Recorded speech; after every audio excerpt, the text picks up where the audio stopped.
Little girl bent down to tie a biker's shoe. Seconds later, 2,000 Hells Angels were mobilized. Hello everyone. Before we begin today's story, I have a small favor to ask. Please hit subscribe and turn on the notification bell so you never miss our channel's new videos. It is quick, free, and the best way to support us in bringing you more dramatic stories. Your support means the world to us. Where are you watching from? Drop your city or country in the comments below. Thank you very much. The video that shook an entire motorcycle brotherhood began with a moment so small that almost no one noticed it at first. On a cool autumn morning in a quiet American town called Milbrook, a massive man stood outside a roadside diner beside a black Harley-Davidson motorcycle that looked as powerful as the rider who owned it. The man was Jack Steele Morrison, a towering member of the Hells Angels Motorcycle Club. People in Milbrook knew who he was the moment they saw the leather vest across his shoulders. The patches on that vest carried a reputation that stretched across highways, deserts, and mountain passes all over the United States. Most people crossed the street when they saw Jack Morrison coming. Parents quietly pulled their children closer. Waitresses in small diners kept their voices polite and careful. Jack Morrison was the kind of man who seemed carved from steel and asphalt. His beard was streaked with gray. His arms were covered in old military tattoos. The deep lines across his knuckles told stories of fights that had happened long before most people in this town had ever heard his name. Yet on that morning he was not moving, not speaking, not intimidating anyone. He was simply standing beside his motorcycle, staring down at the ground with a quiet expression that very few people had ever seen on his face. One of the long leather laces on his heavy riding boot had come loose and dragged across the pavement beside him. It was the kind of small detail that most people would ignore. But someone noticed. A little girl stepped forward from the sidewalk. Her name was Emily Carter. She was 7 years old with bright brown eyes and a backpack that looked almost too big for her small shoulders. Emily was walking home from the public library where she spent many afternoons reading books while her mother worked long hours at the local grocery store. She saw the loose lace brushing against the concrete, and without fear or hesitation, she walked straight toward the most intimidating man in town. People sitting inside the diner froze when they saw what she was doing. Through the glass window, a truck driver slowly lowered his coffee cup. The waitress behind the counter whispered something under her breath. Jack Morrison looked down just as the small girl crouched beside his boot. Without asking permission, she reached out with careful hands and began tying the loose lace into a tight, not the way her mother had taught her. For a moment the world seemed to hold its breath. No one in Milbrook had ever seen a child walk up to a Hells Angels biker like that. Jack Morrison did not move. He did not speak. He simply stood there watching the little girl finish the knot with quiet determination. When she stood up, she brushed the dust from her hands and looked up at him with a gentle smile. My mom says when you see someone who needs help, you help them. Even big people need help sometimes. Jack Morrison stared at her in silence. Something deep behind his hardened eyes shifted in a way that no one around him could understand. Across the parking lot, another biker lifted his phone and quietly captured the moment in a single photograph. At the time, it looked like nothing more than a kind gesture from a fearless little girl. But within the next 48 hours, that image would spread through the hidden communication channels of one of the most powerful motorcycle brotherhoods in the world. And when the Hells Angels saw what that child had done for one of their own, the engines of 2,000 motorcycles would begin to roar across the highways of America toward the small town of Milbrook. Emily Carter had already turned to walk away when Jack Steele Morrison finally found his voice. The giant biker cleared his throat, the sound rough and low like gravel shifting under heavy tires. Hey kid. Emily stopped and turned back toward him. Up close, she looked even smaller beside the towering man whose shadow stretched across the diner parking lot. Her brown hair was tied in a loose ponytail, and the straps of her faded blue backpack hung unevenly across her shoulders. She did not look afraid. She looked curious. Jack Morrison studied her face for a long moment, as if trying to understand something that did not quite make sense to him. Most people reacted to his presence with nervous glances or quick steps in the opposite direction. This little girl had walked straight up to him without hesitation and tied his boot lace like it was the most normal thing in the world. What is your name, kid? He finally asked. Emily Carter, she replied with a calm voice. My house is 3 blocks that way. She pointed down the quiet street lined with maple trees whose orange leaves drifted slowly through the cool morning air. Jack nodded slowly. You always help strangers like that. Emily shrugged as if the answer was obvious. My mom says if someone needs help and you can help them, then you should. That is how you make the world better. The words landed in the biker's chest with unexpected weight. For a second, he felt a memory stir somewhere deep behind the walls he had spent years building around his heart. He reached into the pocket of his worn leather vest and pulled out a folded dollar bill. Here, kid, take this and buy yourself some candy. Emily shook her head immediately. My mom says we do not take money for being nice. Another long silence followed. The truck driver inside the diner leaned closer to the window, trying to hear what was happening. The waitress behind the counter stared with wide eyes. None of them had ever seen Jack Morrison look this uncertain before. Emily adjusted the straps of her backpack and smiled politely. I have to go home now. My mom gets worried if I am late. Jack nodded again, but this time his voice was softer. All right, Emily Carter. You be careful walking home. She waved once and turned down the sidewalk. Within seconds, she disappeared around the corner of the street, leaving the massive biker standing alone beside his motorcycle. Across the parking lot, another member of the Hells Angels leaned against his bike with a grin spreading across his face. His name was Ryan Maddox, but everyone in the club called him Sparks because of the bright red beard that framed his jaw. Sparks lifted his phone and looked at the photograph he had just taken. In the image, the giant enforcer of the club stood completely still, while a tiny girl knelt beside his boot tying the loose lace. The contrast between them was almost unbelievable. Sparks walked over slowly and showed the picture to Jack. That might be the strangest thing I have seen in years, he said with a low laugh. Jack stared at the screen. For some reason, the image made his chest feel tight. Sparks continued speaking. I am sending this to the boys in the Redwood chapter group chat. They are not going to believe this one. Jack did not answer, but he also did not tell Sparks to stop. The biker pressed send, and within seconds the photograph began traveling through encrypted club messages that connected riders across highways and cities throughout the country. At first, it was just a funny moment between brothers. A tough enforcer and a fearless little kid. But as the image spread from phone to phone, something unexpected began to happen. Riders who had never even met Jack Morrison started asking the same question. Who was the little girl? And more importantly, why did she treat one of the most feared men in the Brotherhood like he was just another person who needed help tying his boot? Ryan Sparks Maddox had barely finished sending the photograph when the first replies began appearing on his phone screen. The message thread belonged to the Redwood chapter of the Hells Angels Motorcycle Club, a private communication channel used by riders spread across highways, desert towns, mountain passes, and big American cities. Within minutes, the image of the towering enforcer standing still while a tiny girl tied his boot lace had already reached dozens of riders. Comments began appearing one after another. Some messages were filled with laughter. Others carried genuine curiosity. One rider from Sacramento wrote that he had never seen Steel Morrison stand that still for anyone in his entire life. Another rider from Nevada asked if the kid was brave or completely unaware of who she had just helped. Sparks leaned against his motorcycle with a grin as he scrolled through the growing stream of responses. Beside him, Jack Steel Morrison swung his leg over the seat of his Harley-Davidson, but did not start the engine yet. His eyes drifted toward the street corner where Emily Carter had disappeared a few minutes earlier. Something about the encounter stayed with him in a way he did not expect. Sparks noticed the quiet look on Jack's face. You know, the boys are going to talk about this all week, he said, while lifting the phone again. Look at this. He turned the screen so Jack could see the newest messages. One rider from Arizona had written that the little girl reminded him of his granddaughter. Another rider from Texas asked if anyone knew the kid's story. A third message appeared from the president of the Redwood chapter himself. The man was known across the club as Victor Iron Grant. His message was simple but direct. Who is the child? Jack studied the screen but did not answer immediately. The wind carried the smell of fresh coffee from the diner and the distant rumble of traffic from the highway outside town.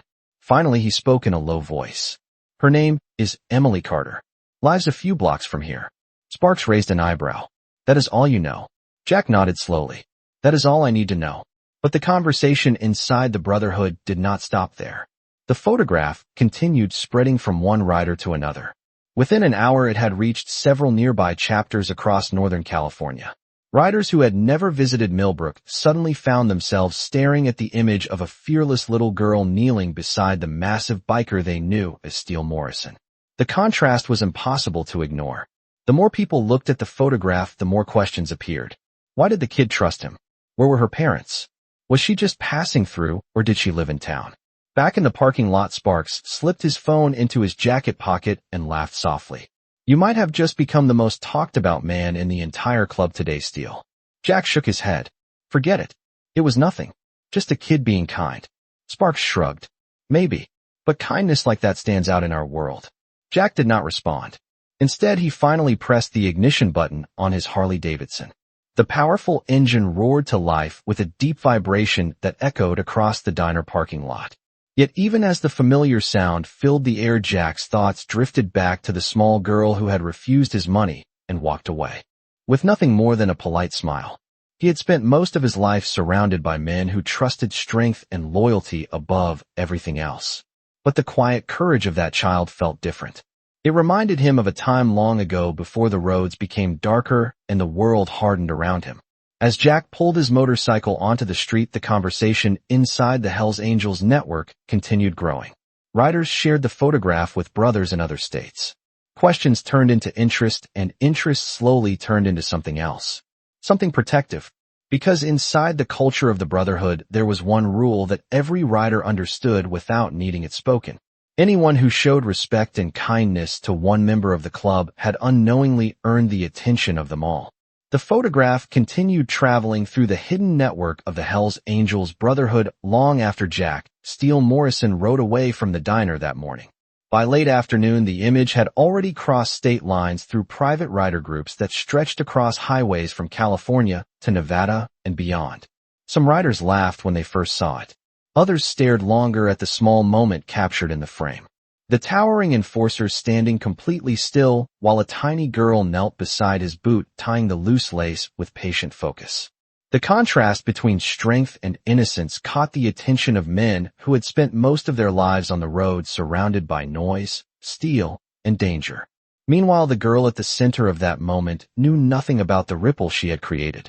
Emily Carter walked down Maple Street with the quiet rhythm of someone who had made the same trip many times before. The sidewalks of Milbrook were narrow and lined with tall trees that dropped golden leaves across the pavement every autumn afternoon. Her sneakers brushed through the leaves as she moved past small houses with white fences and faded wooden porches. The town itself was the kind of place where everyone seemed to know each other. It sat about 40 miles outside a larger California city, and most people who lived there preferred the slower pace of life far from busy highways. Emily turned onto Pine Avenue, where a row of modest homes stood close together along the street. Near the end of the block stood the small house where she lived with her mother, Sarah Carter. The house was simple, with pale blue paint that had begun to fade under years of sun and winter rain. A narrow garden ran along the front porch where Sarah grew tomatoes and herbs whenever she had time away from work.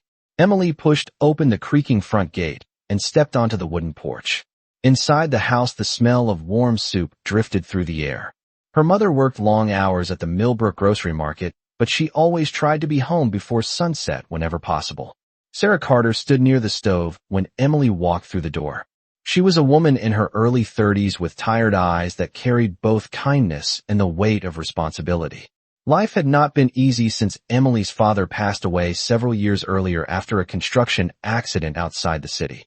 Since then, Sarah had worked double shifts at the grocery store to keep the small house and give her daughter a stable place to grow up. "You were home early today," Sarah said with a soft smile. Emily set her backpack on the kitchen chair and nodded. "I stopped at the diner on my way back." Her mother raised an eyebrow slightly. "The diner? What were you doing there?" Emily shrugged in the casual way children often do when describing something that feels ordinary to them. "A big man had his shoelace untied, so I helped him." Sarah paused for a moment with the soup ladle in her hand. "What kind of big man?" Emily thought for a second before answering. "He had a motorcycle and a leather jacket with wings on the back. I think he was a biker." Sarah felt a brief flicker of concern, but she also knew her daughter's heart. Emily had always believed that helping people was the right thing to do no matter who they were. While she said gently, "I am glad you were kind, but next time be careful around strangers." Emily nodded obediently, though her thoughts had already drifted away from the moment. Outside, the sun lowered slowly over the rooftops of Milbrook, casting long shadows across the quiet street. While mother and daughter shared dinner inside their small home, the photograph continued spreading through the brotherhood of riders across the country. More questions appeared inside the private message groups, and more riders studied the image of the little girl, who had treated one of their own like an ordinary person who needed help. Somewhere along the endless highways of America, the story of Emily Carter was beginning to grow far larger than the small town where she lived. That night, the quiet town of Milbrook slept under a calm sky, while something far larger than anyone in town could imagine continued to grow beyond its borders. Across highways, truck stops, and motorcycle garages scattered throughout the western United States, the photograph of the small girl tying the bootlace of Jack Steele Morrison continued appearing on the phones of riders who belonged to the same brotherhood. Some riders stared at the image for only a few seconds before scrolling past. Others paused longer. In their world, respect meant everything, and the photograph showed something rare. A child who had shown simple kindness to one of the most feared men in their ranks without asking for anything in return. Late that evening, Jack Steele Morrison rode his Harley-Davidson through the long country road that led toward the Redwood Chapter Clubhouse outside the city. The powerful engine echoed through the dark valley while the cold night wind pushed against his leather vest. He had spent most of the afternoon riding without any clear destination, letting the familiar rhythm of the road quiet his thoughts. But the memory of Emily Carter kneeling beside his boot continued returning to his mind. Her small hands had tied the lace carefully and without fear. Her voice had been calm when she spoke about helping people. Even big people need help sometimes. Jack had heard many things in his life, but those words had stayed with him in a way that felt unfamiliar. When he finally reached the Redwood Chapter Clubhouse, the parking lot was already filled with motorcycles lined in neat rows beneath the yellow glow of outdoor lights. The building itself was a wide brick structure surrounded by tall pine trees. Inside the clubhouse, several riders sat around a long wooden table, talking quietly, while the smell of black coffee filled the air. When Jack stepped through the door, the room grew a little quieter. Most of the men there knew him well. Steele Morrison had earned his reputation through years of loyalty and hard rides across the country. But tonight, several of them were looking at him with something closer to amusement. One of the older riders leaned back in his chair and chuckled. "Well, look who finally showed up." The man held up his phone and turned the screen toward the table so everyone could see the photograph again. The image had already become the most talked about thing inside the Redwood chapter that day. Another rider spoke with a grin in his voice. "Steele, we have all seen you break up bar fights and chase off men twice your size, but I never thought I would see the day a little girl ordered you to stand still while she tied your boot." The room filled with quiet laughter. Jack did not react immediately. Instead, he walked to the table and looked down at the glowing phone screen showing the frozen moment from earlier that morning. The tiny girl crouched beside him with complete focus while he stood still like a statue. After a moment, he spoke in a calm voice. "Her name is Emily Carter." The laughter faded slightly as the riders listened. Jack continued speaking slowly. "Kid saw my lace dragging on the ground and fixed it. That is the whole story." One of the younger riders shook his head. "No, Steele, that is not the whole story." He pointed at the screen again. "The whole story is that a little girl walked up to a man the rest of the world is afraid of and treated him like a human being." The room fell quiet for a few seconds. At the far end of the table, Victor Iron Grant, the president of the Redwood chapter, leaned forward with his hands folded together. His voice carried the calm authority of someone who had spent decades leading men through dangerous roads and harder decisions. "Steele," he said, "where does this girl live?" Jack looked up slowly. "Just a few blocks from the diner in Milbrook." "Why?" Victor Grant studied the photograph one more time before answering. "Because any child who shows that kind of courage and kindness deserves to know that the brotherhood noticed." The room inside the Redwood chapter clubhouse stayed quiet after Victor Iron Grant spoke. The older rider sat at the head of the long wooden table with the calm patience of a man who understood the weight of simple moments. Around him, several bikers shifted in their chairs while the photograph of Emily Carter remained glowing. On the phone screen in the center of the table, Jack Steele Morrison crossed his arms slowly across his chest. His deep voice broke the silence. "She is just a kid, Victor. Nothing more than that." Victor Grant nodded slowly, but his expression did not change. "Sometimes, Steele, the smallest things show the biggest truths." He leaned forward slightly, and tapped the phone with one finger. This right here tells me something about that girl. One of the younger riders asked, "What do you mean?" Victor answered without raising his voice. "Every man in this room knows what our patch represents to the outside world. Most people see the wings and skull, and they step away. They cross the street, or they look down at the ground. But that child did the opposite.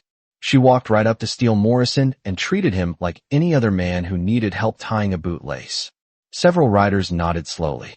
They all understood exactly what he meant. In their world, respect meant everything. It was not given lightly, and it was never forgotten. Victor continued speaking. "A kid who grows up with that kind of heart deserves to be remembered." Jack remained silent for a moment. His eyes drifted toward the window where the dark outline of pine trees moved gently in the night wind outside the clubhouse. A memory had begun stirring in the back of his mind. It was not something he talked about often, and most of the men in the room had never heard the full story. After a long pause, he spoke again, but his voice sounded quieter than before. "She reminded me of someone." The riders looked toward him with curiosity. Jack rarely shared personal thoughts, and when he did, the room always listened carefully. Victor leaned back slightly and waited. Jack took a slow breath before continuing. "A long time ago I had a daughter. Her name was Lily." The room grew completely still. Even the younger riders, who usually joked through most conversations, stayed quiet. Jack continued in the same low voice. "Lily was about the same age as that kid Emily. Same kind of eyes too. Always trying to help people even when she did not have to." Sparks shifted slightly in his chair, but he did not interrupt. Jack rarely spoke about the past, and everyone in the room understood that something important was being said. One winter afternoon, Jack continued, "She saw an old man drop a grocery bag outside a store. Before I could even react, she ran over and started picking up his oranges and apples from the ground. The man kept thanking her, but she just smiled and told him that helping people was what her teacher said good kids should do." Jack paused again. The faint sound of wind brushed against the clubhouse windows. For a second, the hardened enforcer looked less like the intimidating biker most people knew and more like a father remembering something he had lost. "She died in a car accident a few years later," he said quietly. "Ever since then I stopped expecting kindness from the world." No one spoke for several seconds. The riders understood that the story behind the photograph had suddenly become something deeper. Victor Grant looked back down at the image on the phone. The small girl tying the bootlace now carried a different meaning. "That is why this matters, Steele," Victor said gently. "Maybe that moment meant more than you realized." Jack stared at the table, but he did not argue. Somewhere in the quiet town of Milbrook, a little girl had unknowingly reminded one of the toughest men in the brotherhood of a part of his life he thought was gone forever. The clubhouse remained quiet for a long moment after Jack Steele Morrison finished speaking about his daughter.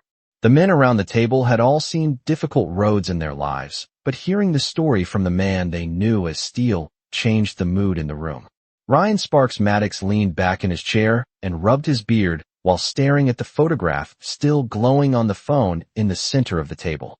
The little girl tying the lace now seemed like more than a random moment captured in a parking lot. Victor Iron Grant slowly picked up the phone again and studied the image with careful attention. The president of the Redwood chapter had spent more than 3 decades inside the Brotherhood, and he understood how certain moments carried meaning far beyond what they looked like at first glance. He placed the phone back down on the table and spoke calmly. "Gentlemen, I think the entire Brotherhood needs to see this." A younger rider looked up with surprise. "You mean outside our chapter?" Victor nodded once. "Yes, across the country." Sparks lifted his eyebrows slightly. "That is going to travel fast." Victor replied, "That is exactly the point." The older biker reached for his own phone and began typing a message into the private communication network used by Hells Angels chapters across the United States. The message was simple but direct. He attached the photograph beneath it before pressing send.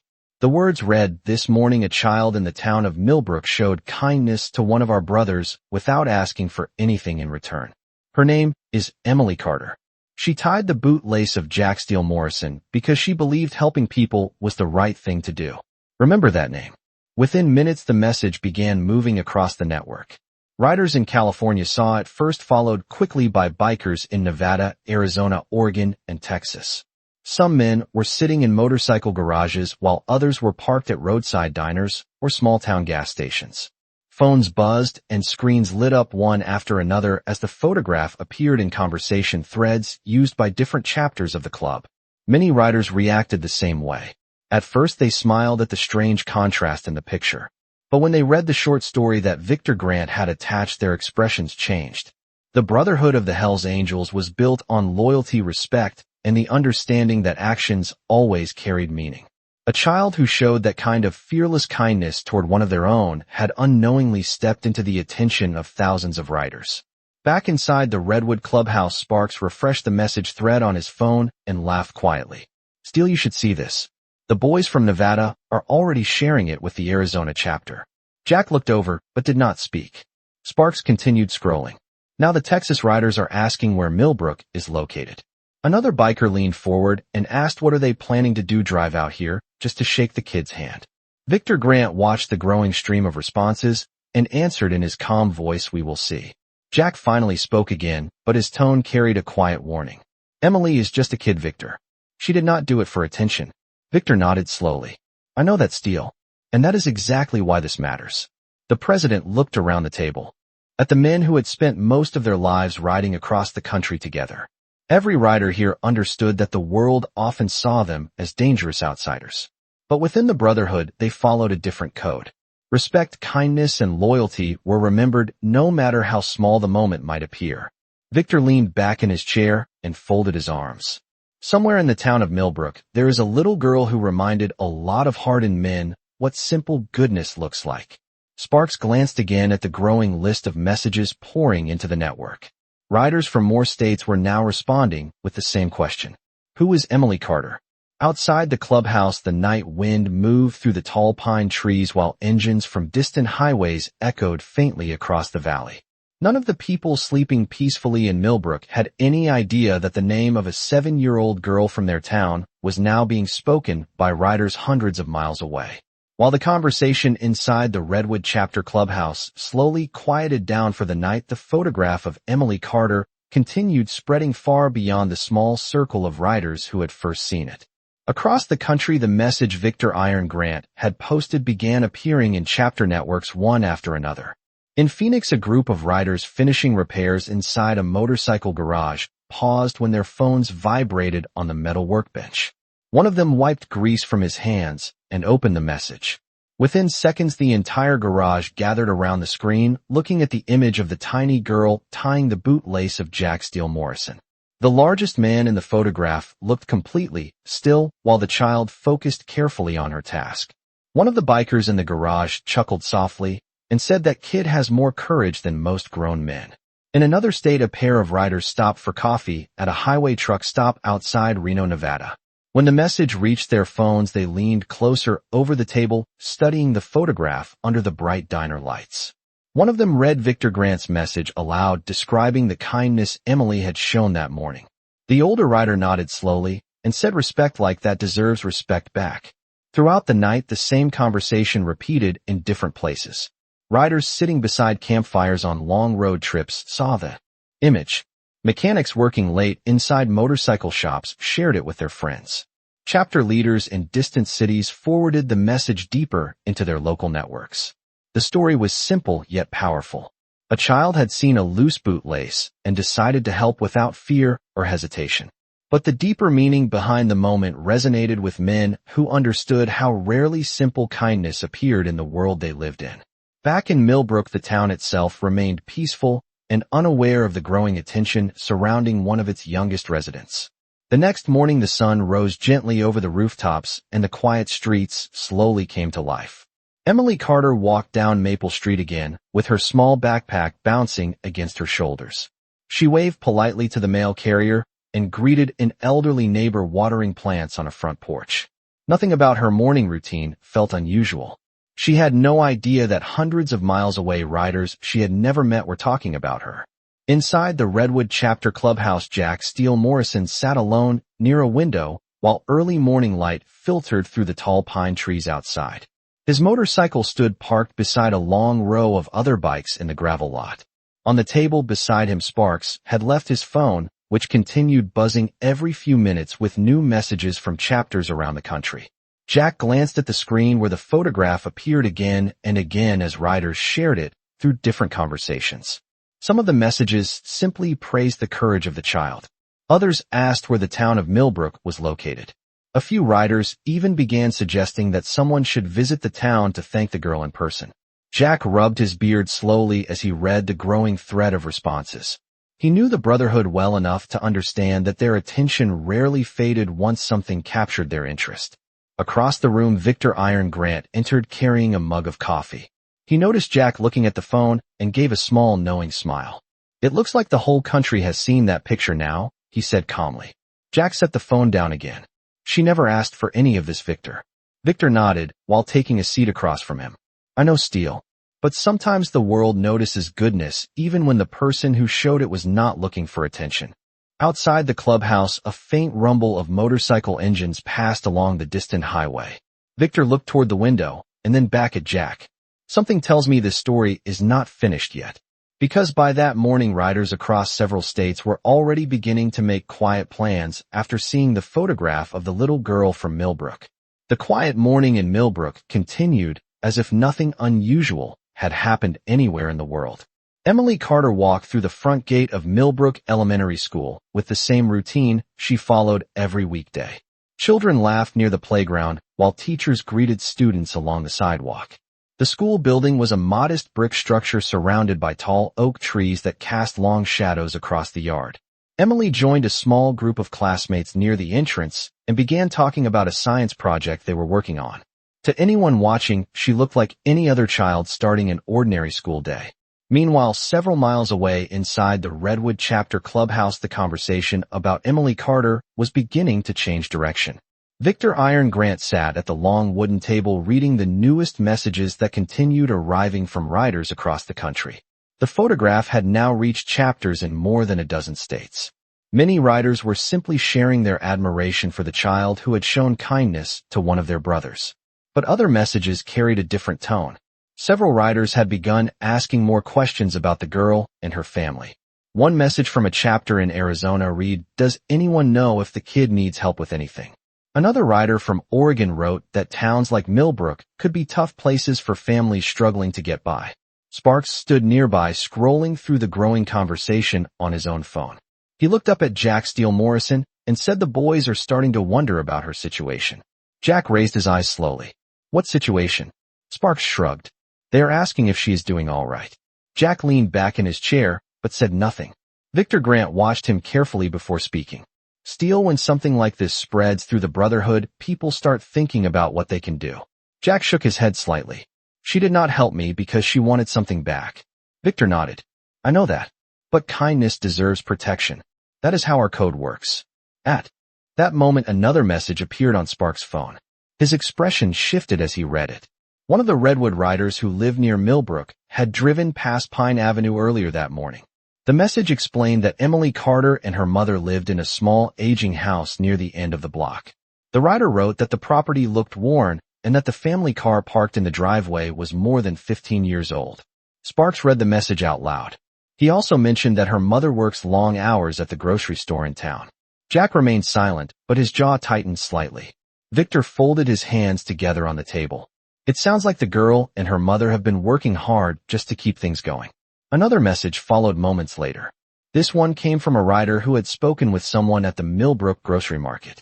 The message confirmed that Sarah Carter often worked double shifts to support her daughter after losing her husband several years earlier. The room grew quiet again as the riders absorbed the information. The photograph of Emily tying the bootlace suddenly carried an even deeper meaning. The child who had shown such fearless kindness had been growing up in a household where life had not been easy. Victor Grant looked directly at Jack Steele Morrison. "That little girl helped you without hesitation, Steele." Jack nodded slowly. Victor continued speaking in his calm, steady voice. "And now the Brotherhood knows her story." Across the country, more riders were reading the same information as the message threads continued expanding. Some responded with simple words of respect. Others began suggesting ways the club could show appreciation for the kindness Emily had shown one of their own.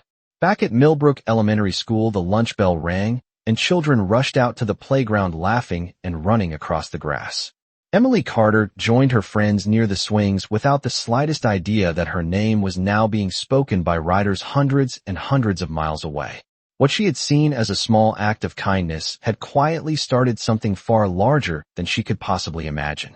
Inside the Redwood Chapter Clubhouse, the quiet discussion slowly shifted into something more serious. The information about Emily Carter and her mother had reached more riders across the Hells Angels network, and the responses were no longer simple reactions of curiosity. Many riders were now asking the same question in different ways. What should the Brotherhood do about it? Victor Iron Grant sat calmly at the head of the wooden table while the glow from several phone screens reflected across the surface. The messages arriving from different states carried a tone that every experienced member of the club understood. When the Brotherhood began thinking this way, it usually meant something was about to happen. Sparks leaned forward and read another message out loud. This one came from a chapter leader in Nevada. The message said that a kid who showed that kind of respect deserved to know the Brotherhood respected her too. Another rider from Texas had written something similar. A chapter in Oregon had already asked whether the Redwood chapter planned to organize a visit to Milbrook. Jack Steele Morrison listened quietly, but his expression remained serious. Finally he spoke. She did not ask for any of this. Victor nodded slowly. That is true. But sometimes appreciation is not about what someone asks for. It is about recognizing what they did. The room fell silent for a moment while the older leader considered the situation. Outside the clubhouse, the early afternoon sun reflected across rows of parked motorcycles whose chrome surfaces flashed in the light. Victor picked up his phone again and scrolled through the growing network thread that now included riders from many different states. Each message showed the same idea appearing again and again. Respect the kid. Show the kid that the Brotherhood noticed. Victor looked back up at the men sitting around the table. Gentlemen, he said calmly, there is a reason the Hells Angels Brotherhood has survived as long as it has. When someone shows respect to one of our own, we remember it. We do not ignore it, and we do not let it disappear. Sparks crossed his arms and nodded slowly. Sounds like the boys across the country agree with that. Victor leaned back in his chair thinking for several seconds before speaking again. Milbrook is not far from here. If we were to show appreciation, it would start with this chapter. Jack watched him carefully. What exactly are you thinking, Victor? The president did not answer right away. Instead, he opened the communication network again and typed a short message addressed to several chapter leaders who had been actively responding to the story. The message was only a few words long, but it carried a meaning that experienced riders understood immediately. The words read, "Simple act of kindness deserves a strong response." Within minutes, the replies began arriving again. Riders from neighboring states confirmed that they had seen the message. Some asked whether they should prepare for a ride.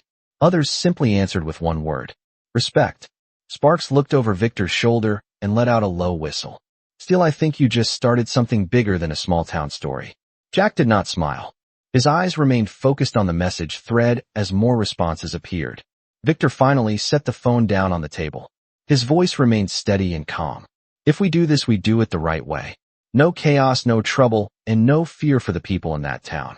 We go there for one reason only: to show a young girl that the kindness she showed one man mattered to many more. Jack slowly nodded, but his expression stayed thoughtful, because he understood exactly what would happen if the Brotherhood decided to move.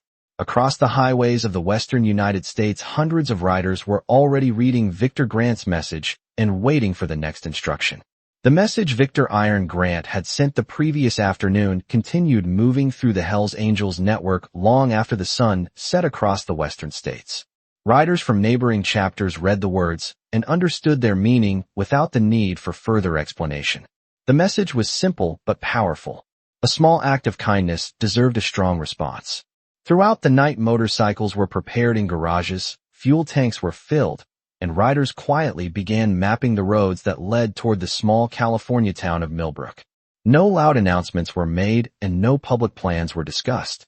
Within the Brotherhood, information traveled through trusted lines, and every rider knew exactly how these moments worked. When the call came, you showed up. Early the next morning, Milbrook woke to another calm day that seemed no different from the one before. The town bakery opened its doors while the smell of fresh bread drifted across the street. The gas station at the edge of town switched on its bright sign, welcoming early commuters passing through on their way to the nearby highway. At Milbrook Elementary School, the morning bell rang as students walked through the gates with backpacks bouncing against their shoulders. Emily Carter was among them, smiling as she greeted a few friends near the playground. To her, the world felt normal and quiet, just like every other school day. But several miles outside the town limits, something very different was beginning to unfold along the long two-lane highway that curved through the hills toward Milbrook. At first, it was only a faint distant sound, a low vibration rolling across the morning air like distant thunder. A farmer standing near a roadside fence looked up from his truck when he heard it. The sound grew louder with every passing minute until the horizon itself seemed to tremble. Then the first motorcycles appeared. A long line of chrome and black steel machines moved along the highway in perfect formation. Riders wearing leather vests with the unmistakable wings of the Hells Angels patch filled the road one after another. The engines roared with the deep thunder that only large American motorcycles could produce. Behind the first group came another line, and then another. By the time the convoy reached the outskirts of Milbrook, the highway had become a river of motorcycles stretching for miles. Some riders had traveled from neighboring cities. Others had ridden through the night from different states after hearing the story of the little girl who had shown kindness to one of their brothers. The sound of the engines echoed across the quiet town streets as the massive procession rolled slowly toward the center of Milbrook. Residents stepping outside their homes froze in surprise as hundreds of motorcycles passed by in steady waves. Shop owners looked out through their windows with wide eyes while drivers pulled their cars to the side of the road to let the convoy continue forward. The riders did not speed or cause chaos. They moved with calm discipline, following the lead motorcycles at the front of the formation. At the head of the procession rode Jack Steele Morrison beside Victor Iron Grant and several members of the Redwood chapter. Jack's expression remained serious as he looked ahead toward the quiet streets of the town where Emily Carter lived. He had known the Brotherhood would respond once the message spread, but even he had not expected the scale of what he was seeing now. Behind him, the long line of motorcycles continued, stretching back along the highway like a moving wall of chrome and leather. By the time the final riders entered the town, nearly 2,000 members of the Hells Angels Brotherhood had arrived in Milbrook. And every single one of them had come for the same reason: to show respect to a 7-year-old girl who had tied the loose lace of a biker's boot without knowing the world that stood behind him. The thunder of motorcycle engines slowly faded as the massive convoy rolled through the quiet streets of Milbrook and began spreading out across the town with surprising discipline and calm. Residents stood on sidewalks and front porches watching the unbelievable sight unfold. The riders did not shout or rev their engines wildly. Instead, they moved with controlled purpose, guiding their motorcycles carefully through intersections and parking along the sides of the streets. The line of chrome and leather stretched farther than anyone in Milbrook had ever seen before. Near the front of the procession, Jack Steele Morrison guided his motorcycle down Pine Avenue, where the small Carter house stood at the end of the block. Victor Iron Grant rode beside him, while several members of the Redwood chapter followed closely behind. The long convoy slowed as the riders approached the narrow residential street. People living nearby stepped outside their homes with stunned expressions as hundreds of motorcycles quietly came to a stop along both sides of the road. Engines shut down one after another until the powerful roar that had filled the town only moments earlier faded into an almost complete silence. The sudden quiet felt even more overwhelming than the noise had been. Inside the small blue house, Sarah Carter had just returned home from the grocery store after finishing an early shift. She was standing near the kitchen window when she first heard the distant rumble of engines approaching through the neighborhood. At first, she assumed a large group of riders were passing through town on their way somewhere else.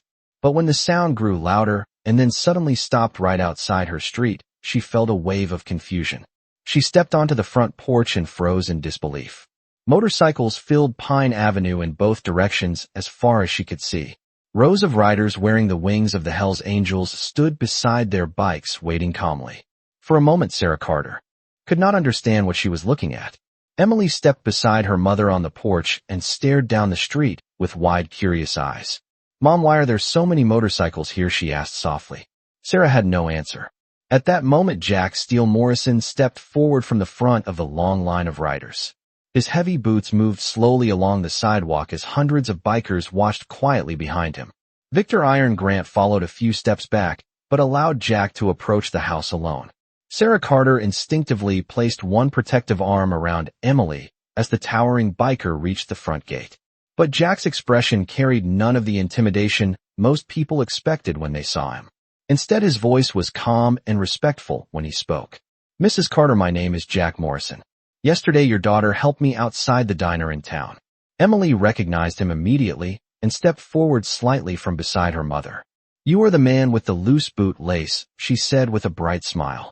A few riders behind Jack exchanged quiet, amused looks, but remained silent. Jack nodded gently.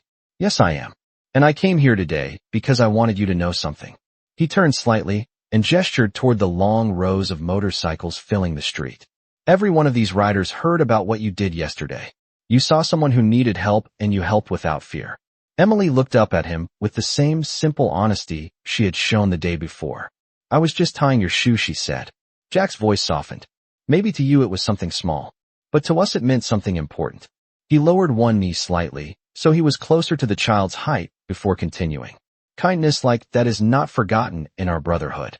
Behind him, the long lines of bikers stood quietly in the morning sunlight, waiting for the moment that had brought them all to this small street in Milbrook. Emily Carter looked up at Jack Steele Morrison with the same calm curiosity she had shown the day before. To her, the street, full of motorcycles, looked impressive, but it did not frighten her. She simply saw many people standing quietly and watching her with respectful attention.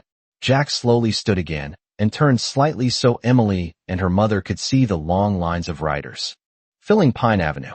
The morning sun reflected across chrome engines and polished fuel tanks, while hundreds of men waited without speaking. Jack then reached into the pocket of his leather vest and pulled out a small leather patch that carried the symbol of the Redwood chapter. He held it carefully between his fingers before speaking again in a gentle voice. "Emily, yesterday you showed something that many people forget as they grow older. You showed kindness without asking who someone was or what they looked like. That kind of heart deserves respect." He handed the patch to the little girl. Emily accepted it carefully, as if it were something very important, even though she did not fully understand what it represented. Sarah Carter watched the moment with quiet amazement while the riders behind Jack remained completely still. Victor Iron Grant stepped forward beside Jack and addressed the mother with calm respect. "Mrs. Carter, we know life has not been easy for your family. Word travels quickly among people who spend their lives on the road, and we have learned how hard you work to take care of your daughter." Sarah felt her eyes grow slightly wet as she listened, but she remained composed. Victor continued speaking. "Yesterday, Emily reminded many men across this country that goodness still exists in simple actions. Because of that, we wanted to return that kindness in a way that helps your family." Victor raised his hand and gestured towards several riders standing beside a truck parked near the end of the street. The back of the truck slowly opened, revealing boxes and building materials stacked neatly inside. One of the riders stepped forward and spoke clearly so the people on the street could hear. "The Redwood chapter and several other chapters have arranged to repair the Carter house and replace the old roof that has been leaking during winter storms." Another rider added that a fund had also been created by members of the Brotherhood to support Emily Carter's future education. The quiet street remained still for several seconds as the meaning of the announcement settled across everyone listening. Sarah Carter placed a hand gently over her mouth as tears finally slipped down her cheeks. She tried to speak, but the words would not come at first. Emily looked up at her mother and then back toward Jack Morrison. "Did I really help that much?" she asked softly. Jack smiled in a way very few people had ever seen before. "Sometimes the smallest kindness travels farther than we ever expect." He gestured toward the long rows of motorcycles lining the street. "All these people came here because of what you did." The riders behind him slowly raised their hands in a quiet sign of respect. No engines roared and no one shouted. The moment remained calm and sincere. Emily held the small patch in her hands and smiled. "Thank you," she said simply. Over the next several hours, the riders worked together repairing the Carter home and speaking kindly with the residents of Milbrook who had gathered to watch the unexpected scene. By the time the sun began lowering toward the horizon, the repairs were already underway, and the town that had once watched the convoy with fear now watched with gratitude. One by one, the riders mounted their motorcycles again and prepared to leave. As the engine started and the long procession rolled slowly out of Milbrook, Jack Steele Morrison looked once more toward the small blue house at the end of Pine Avenue. Emily Carter stood on the porch beside her mother, waving as the motorcycles disappeared down the road. The thunder of engines gradually faded into the distance, but the story of the little girl who tied a biker's boot lace and earned the respect of an entire brotherhood would remain part of Milbrook for many years to come.